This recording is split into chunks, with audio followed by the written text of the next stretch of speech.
So it's been weeks than the last time I upload a video about sa goal natin by the end of March. So this is an update about sa goal natin. Gano'n na ba tayo kahaba dun sa goal natin? First, income. Magkano na ba yung naipon natin? Magkano na ba yung kinita natin dun sa 3 weeks? So ang inihit natin ay 30,000. Pero to be honest, sobrang baba pa natin dun. And malapit na matapos yung March. 7,000. 7,000 yung kinita natin, naipon natin dun sa 30,000. Yes, mababa siya. Yes, maliit pa siya sa 30,000. Pero, sobrang worth it na siya para sa akin. Sobrang dami kong lesson. Ma-achieve ko lang yung 7,000 na yon. And kasabay doon, yung learnings, yung growth na tinuro sa akin para lang makuha ko yung 7,000 na yon. Dahil to be honest with you guys, marami akong pinagdaanan na pagod, na puyat, and nagutom ako para lang makuha ko yung 7,000 na yon. Kaya maliit man yung 7,000, it's okay for me.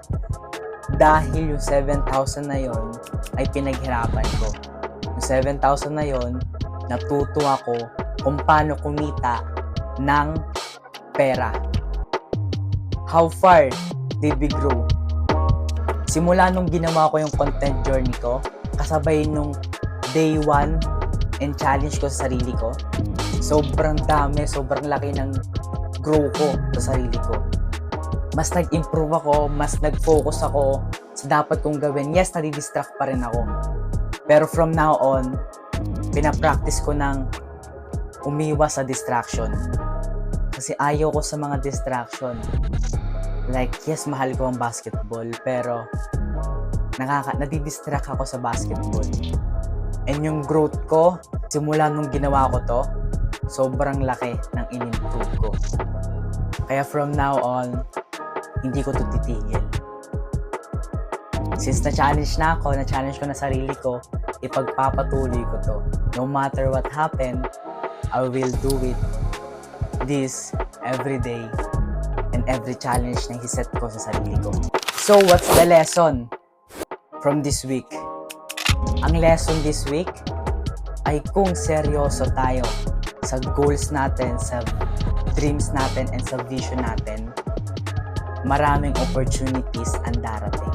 Kasabay nun, marami ring challenges na sasabay sa atin, makuha lang yung dreams na yun, yung goals na yun.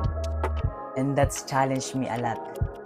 Dahil simula nung ginawa ko yung challenge na yun, ang daming challenges na dumating sa akin. Hating from other people, experiencing the things na hindi normal na experience ko. Pero no matter what, I will do it and focus lang sa goal ko. And I will keep doing this type of content. Hindi ko ginagawa to para sa inyo. Ginagawa ko to para sa sarili ko. Because I want to improve. I want to stay consistent and I want to see the best version of myself. And kung napanood mo man tong video na to, I hope it helps. Dahil yung katulad mo ko, na-inspire lang din ako. And I hope na ma-inspire ka din. Anyways, I'm watching you from afar. See you soon.